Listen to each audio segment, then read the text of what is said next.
Day 1120 of the Ukrainian War Map, also known as the Russo-Ukrainian War. Juzzie here, and today is another update as I take a simplified and down-to-earth approach to some of the most important happenings on the ground in Ukraine. So starting off, we'll take a look at those Russian losses, as currently Russia sits on more than 898,000 military personnel losses, representing an additional 1,060 in the past day. Then as for hardware, 12 tanks, 14 APVs, 64 artillery, and 1 multiple launch rocket system. Then straight to the news, because after a phone call between US President Trump and Russian President Vladimir Putin, Russia has not accepted the US-Ukrainian proposal for a temporary comprehensive ceasefire in the ongoing conflict. The 2-hour discussion between the presidents yielded only a limited proposal of a 30-day halt on attacks targeting energy infrastructure, alongside a prisoner exchange of 175 soldiers per side.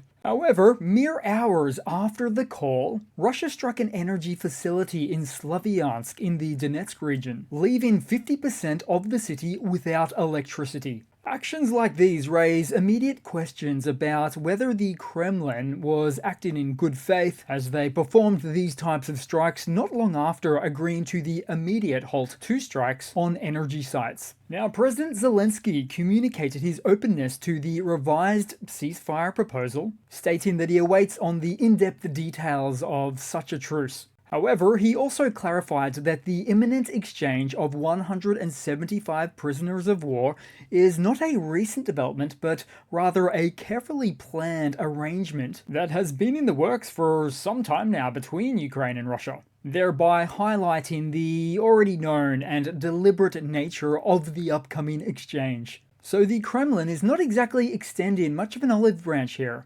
Perhaps more compelling is that the limited ceasefire, halting strikes on energy assets, is something that most would agree will benefit Russia far more than it would Ukraine, but more on that shortly. Headed to the map now, because after a night of continued Russian strikes on Ukrainian energy sites, the AFU's unmanned systems forces retaliated, successfully striking the Kavkazskaya oil transshipment point in the Krasnodar Krai region, some 500 kilometers from closest Ukrainian positions. The attack specifically damaged a pipeline connecting storage tanks at the facility and resulted in at least one storage tank depressurized, causing an oil spill, with the fire continuing to rage into the morning. Then headed across on the map to Belgorod, to this oddity of a report, as Russian military bloggers informed that the Ukrainian armed forces have breached the Belgorod region using heavy equipment.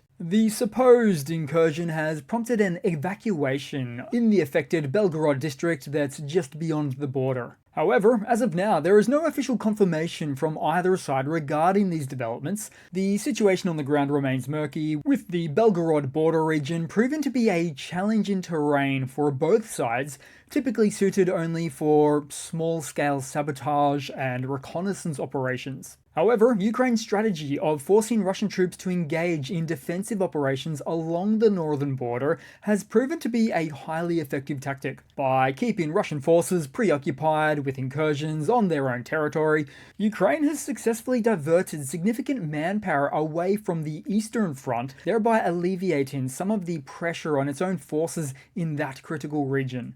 In a bitter twist of irony, Russia attempted a similar maneuver in the Vovchansk region last year. However, these actions backfired, leading only to bogging down the Russian forces elsewhere in the north. Then, far up on the map, far north to the Leningrad region, near St. Petersburg, where a military Mi-28 helicopter has crashed during a scheduled training flight. And while numerous reports from the past have highlighted a significant shortage of Russian pilots to operate their aircraft, the more pressing issue behind such incidents appears to be the inadequate maintenance and insufficient upkeep of the airframes themselves. Then to swing back down to the border front, where North Korean supplied Koksan self-propelled guns, so 3 of them, were detected and corrected by Ukrainian HIMARS operators in the Kursk region. Surprisingly, these late 20th century style fire bases were practically out in the open and in very close proximity to one another. Also, note the makeshift drone protections atop of these outdated pieces of metal. It almost looks like some of that highly flammable sheeting we've seen from other Russian contraptions in the past. As for this attack against the SPGs, which was performed by the HIMARS High Explosive Fragmentation and Cluster Warheads, it's an incident that highlights a troubling lack of communication within North Korean artillery units, who appear unaware of the dire situation. Now, all up, Russia may have received around 24 or so of these M1978 Koksan SPGs from North Korea, with the first already destroyed all the way over in Ukraine's occupied Luhansk region just a few weeks back. Oh, then speaking of Kursk, President Zelensky has just recently advised that Ukrainian military personnel remain in the Russian oblast and will remain there as long as this operation is necessary. It was a statement followed by the AFU's General Staff, who said of the matter that Ukrainian troops also continue to hold positions in the territory. Now, since Ukraine's pullback from Sudzha, still never a dull day in the town, as we also saw some footage of a few Russian soldiers walking inside the town, taking on some sort of fire, likely from an incoming FPV drone hit. No time for celebrations. Then headed across on the map to the former battlefront flashpoint that is Vovchansk and the Kharkiv North region, but this time from a different lens now, quite literally, as a sniper of the armed forces of Ukraine shot down a Russian armed forces UAV in the area. This footage surfaced yesterday, with the actual event happening a few days before that. Two separate events, in fact, with the first that was a one-shot neutralization and the second that was a 3 or 4 shot. That's quite impressive, and virtually cost-free from a munitions standpoint. The sniper's distance covered in these engagements is not known, but as for an interesting tidbit, the longest confirmed sniper record in the world is held by a 58-year-old Ukrainian sniper, who, in November 2023, shot a Russian soldier from 3,802 meters, or 4,157 yards away. The record-breaking shot was performed on a Ukrainian-made sniper rifle with a .50 caliber round. Then headed further down on the map into the rear as the AFU destroyed a now somewhat rare Russian-operated 152mm self-propelled howitzer, the 2S5 Giatsint S, and doing so just by the city of Bakhmut. Then to briefly touch upon the Pokrovsk axis today, not for specific combat engagements, though Ukrainian attacks are still directed at the bulge southwest of the city. However, meanwhile, other reported updates from the battlefield suggest that the Russians have run out of tanks and armored vehicles in the area. It's hardly surprising, really. The patently untrue and persistent myth of an inexhaustible Soviet stockpile has led us to find how this low-armored region for the Russian army is resorting to desperate measures of infantry-only assaults at various locations on the front, in a tactic born out of necessity rather than strategic choice. But now to the southern front, where the Russian army is reactivating its offensive in Orikhiv and Velika Novosilka, at the two separate ends of the defense lines. For instance, yesterday, Russian forces made some incremental advances to the west of Orikhiv. Now, Ukraine's imperative in this region is multifaceted, but a primary objective, in the least, is to maintain a defensive buffer that keeps Russian artillery beyond effective range, approximately 25 kilometers or 15 miles from the city. Currently, the AFU has successfully established this buffer at a much safer distance of about 45 kilometers. So in a hypothetical scenario where Russian forces were to make significant gains on this front, they would soon encounter some formidable natural barriers around the 25-kilometer mark, where the Konka River lies and the expansive irrigation reservoir adjacent to it. These geographical features would likely compel Russian forces to divert their advance to the Eastern Highway, then head northwest into the city of Zaporizhia. This redefining of routes is far from a straight shot, complicating their military operations and extending the distance they would need to cover. Certainly no small feat for an invading army.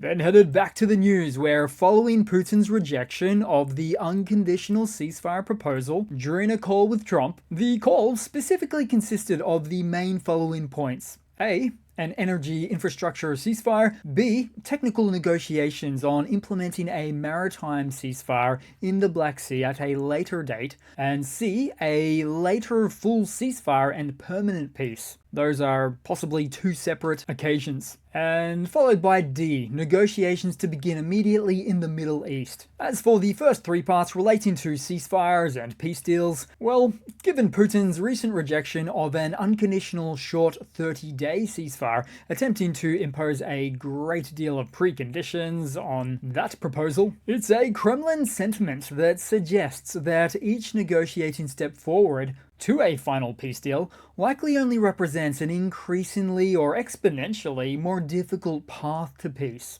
with the Kremlin likely to only impose even more radical demands on every turn. But hey, for this latest presidential call, at least there was a discussion about arranging ice hockey games between Russia and the US. Not a good idea. That sporting event would be both boycotted and protested. Then to take a look at some of the concessions that Putin appeared to make on this latest revised ceasefire deal. Well, firstly, as mentioned, the upcoming POW exchange has no bearing on negotiations. It was already pre-planned. As for the limited ceasefire with halts to strikes on energy and infrastructure assets, well, this revised proposal is coincidentally on the table, happening right at the time when Ukraine has ramped up UAV capabilities for their cross-border aerial attacks in 2025, targeting all Russian military-related infrastructure that they can get their hands on. So it would appear that the originally rejected ceasefire, followed by this revised option on the table, heavily amounts to a one-sided negotiation. Even those within the Ukrainian military on Telegram have suggested the same as well. Beyond that, it would remain to be seen if the Kremlin can stop itself from violating any implemented ceasefire agreement for any notable length of time. In fact, Russia has quite an impressively large history of violating these types of agreements within just the last 30 years. And when the Kremlin speaks on what happened, it's almost always the same. The other side violated the agreement first.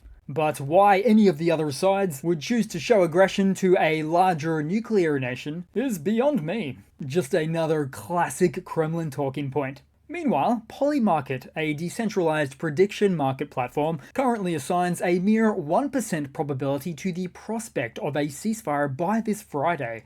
This figure represents some of the lowest odds available on the site, indicating a widespread skepticism about the likelihood of a swift resolution. Interestingly, these odds are even slightly lower than those predicting a ceasefire between Israel and Hamas by the same day of the week, this Friday as well, highlighting the grim outlook for striking a deal by week's end. Then in other news, Friedrich Merz, the incoming Chancellor of Germany, spoke out following the approval of a groundbreaking plan to relax the country's stringent debt regulations.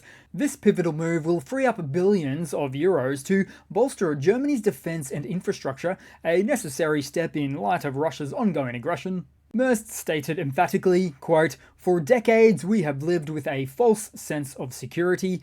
A complete overhaul of Germany's defense is needed." And noting where he says, lived with a false sense of security, truly an idiomatic expression that goes literal this time, and serves as a constant reminder of how deeply entwined human language is with military origins. Then headed across to some Ukrainian hardware news, as the Ukrainian company Viri has produced the country's first FPV drones with 100% domestically produced components. They're designed to precise AFU specifications and are cheaper than imported equivalents. But Viri didn't pull this off overnight. They've been grinding for 2 years to ditch foreign parts, especially from questionable exporters like China. So they've localized everything from frames and flight controllers sensors to motors and video transmitters and thermal imaging, showcasing some serious grit within the industry in wartime. Also note, the flight controllers are part of Ukraine's emerging microelectronics industry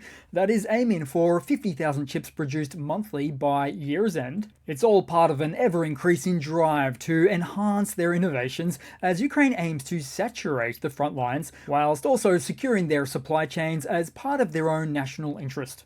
Then headed across to round off the video with a quick Russian economy segment of a somewhat humorous nature. But let's start off with the background context first, shall we? Where Russian aviation manufacturers haven't delivered a single domestically produced SJ-100 or MC-21 passenger aircraft in the past 2 years. Now, about 15 months ago, President Putin confidently assured the nation that Russia would manufacture over 1,000 passenger aircraft by 2030. This ambitious plan was framed as a direct response to Western sanctions that had disrupted Boeing and Airbus operations in the country. Then, just 3 months ago, the Russian state media outlet TASS, essentially a Kremlin mouthpiece, quietly revised this lofty goal, downgrading the target to about 500 aircraft by 2030. But then, fast forward to now. Russian oligarch Sergei Chemezov, a prominent official and CEO of Rostec, the company responsible for much of Russia's military aircraft manufacturing,